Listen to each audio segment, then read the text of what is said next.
मास के शुक्ल पक्ष की एकादशी को जया एकादशी के नाम से जाना जाता है। Hello friends, Radhe Radhe. मेरे श्री राधे चैनल में आप सभी भक्तों का बहुत बहुत स्वागत है।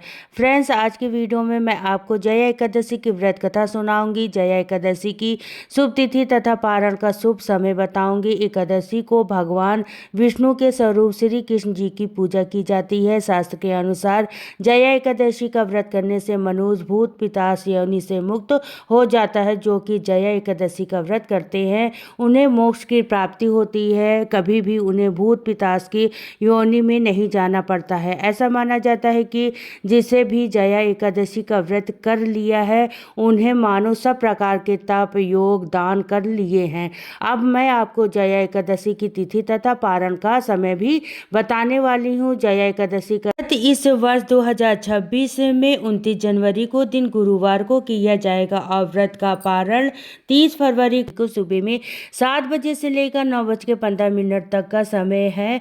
आप पारण सही समय पर कर लीजिए। तो चलिए मैं अब आपको जया एकादशी की व्रत कथा सुनाते हैं। कथा सुनने के लिए हमें अपने हाथ में तिल के दाने लेने हैं और लेकर इसके बाद हम कथा शुरू करते हैं। महान धनुर्धर अर्जुन बोले, हे प्रभु, कृपा करके मुझे माघ मास के शुक्ल पक्ष की एकादशी के विषय में विस्तार से। माघ मास की एकादशी में किस देवता की पूजा अर्चना की जाती है? इस एकादशी के व्रत की कथा करने से क्या फल मिलता है? श्री कृष्ण भगवान बोले, हे पार्थ, माघ मास के शुक्ल पक्ष की एकादशी को जया एकादशी कहा जाता है। इस व्रत से मनुष्य भूत प्रेत पिशाच आदि की योनियों से छूट जाता है। अतः इस एकादशी के व्रत से विधि विधान पूर्वक करना चाहिए। मैं तुम्हें जया एकादशी व्रत की महिमा सुनाता हूँ, ध्यान पूर्वक सुनो। एक समय देवराज इंद्र आनंद वन में विहार कर रहे थे। चारों ओर उत्सव का माहौल था। गंधर्व गाना गा रहे थे और गंधर्व कन्या नृत्य प्रस्तुत कर रही थी। पर पुष्पावती नामक गंधर्व कन्या माल्यवान नामक गंधर्व को देखकर और उस पर मोहित होकर अपने हाव भाव से उसे रिझाने का प्रयास करने लगी। फिर उस पर मोहित होकर अपने गायन का सुर ताल भूल गया, जिससे संगीत की लय टूट गई और संगीत का सार आनंद बिगड़ गया। सभा में उपस्थित लोगों को ये बहुत ही बुरा लगा। ये देखकर देवराज इंद्र क्रोधित हो गए। संगीत एक पवित्र साधन होता है, साधन को भ्रष्ट करना अपराध होता है। अतः इंद्र क्रोधित हो गए और उन्होंने पुष्पावती और माल्यवान को श्राप दे दिया। संगीत की साधन को अपवित्र करने वाली माल्यवान और पुष्पावती ने देवी सरस्वती का अपमान किया है, अतः उनको मृत्युलोक में जाना होगा।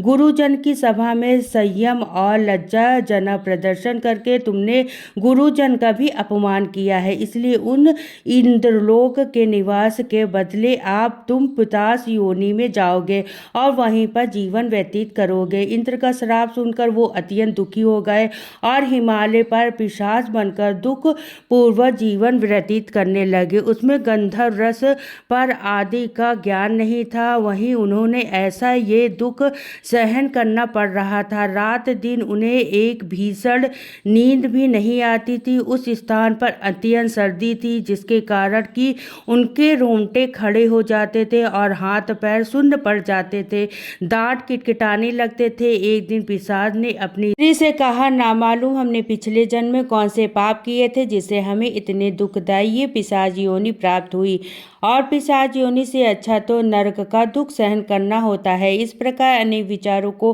करते हुए अपने जीवन को व्यतीत करने लगे। देवयोग से एक बार माघ मास के शुक्ल पक्ष की जया एकादशी थी। उस दिन दोनों ने कोई भोजन नहीं किया और ना ही कोई पाप कर्म किए। उस दिन केवल फल फूल खाकर ही दोनों ने दिन व्यतीत किया और महान दुख के साथ पीपल के पेड़ के नीचे बैठ गए। उस दिन सूर्य नारायण अस्त होने जा रहे थे। सूर्य नारायण के अस्त होने के बाद जो रात्रि उन दोनों ने उस पेड़ के नीचे बड़ी कठिनाई से काटी, दूसरे दिन प्रातः काल होते ही भगवान के प्रभाव से उनके देह छूट गए और वो अत्यंत सुंदर अप्सरा और गंधर्व के देह धारण करके स्वर्गलोक को चले गए। अनजाने में ही सही उन दोनों ने जया एकादशी का व्रत किया था।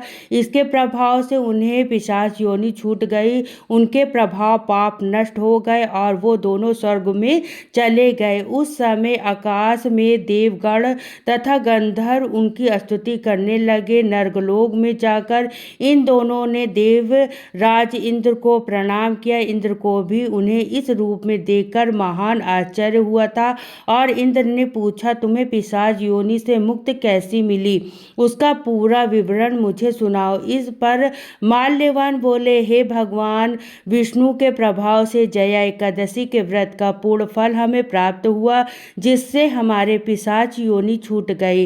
इंद्र बोले, हे माल्यवान, एकादशी व्रत ऐसे करने से तुम्हें पिशाच देह को छोड़कर पवित्र हो गए हो, इसलिए तुम लोगों के लिए भी तुम दोनों वंदनीय हो गए हो, क्योंकि शिव तथा विष्णु भक्ति हम दोनों के लिए वंदनीय के योग होते हैं। अतः आप दोनों धन्य हैं, आप आनंद पूर्वक यहाँ विहार कीजिए।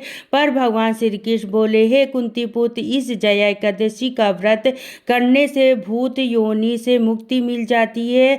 जितने भी इस व्रत को किया है उसे मानो सब तरह के तप यज्ञ दान कर लिए हो। मनुष्य भक्ति पूर्वक जया एकादशी का व्रत करते हैं, वो मनुष्य वैकुंठ धाम को प्राप्त करते हैं। इस तरीके से हमारी जया एकादशी का व्रत कथा पूर्ण होती है। व्रत कथा सुनने के बाद जो हमने हाथ में फूल और तिल के दाने लिए थे वो हम भगवान विष्णु को समर्पित कर देंगे। तो यही थी जया एकादशी का व्रत कथा, जिसे सुनने मात्र से भी विभिन्न प्रकार के पापों से मुक्ति मिल जाती है। अगर आपको ये व्रत कथा पसंद आई हो तो वीडियो को लाइक करना और मेरे चैनल को सब्सक्राइब कर लेना। फिर मिलती हूँ नेक्स्ट वीडियो में। तो सभी को राधे राधे, जय श्री कृष्णा। मेरी वीडियो देखने के लिए आप सभी भक्तों को बहुत बहुत धन्यवाद। राधे राधे।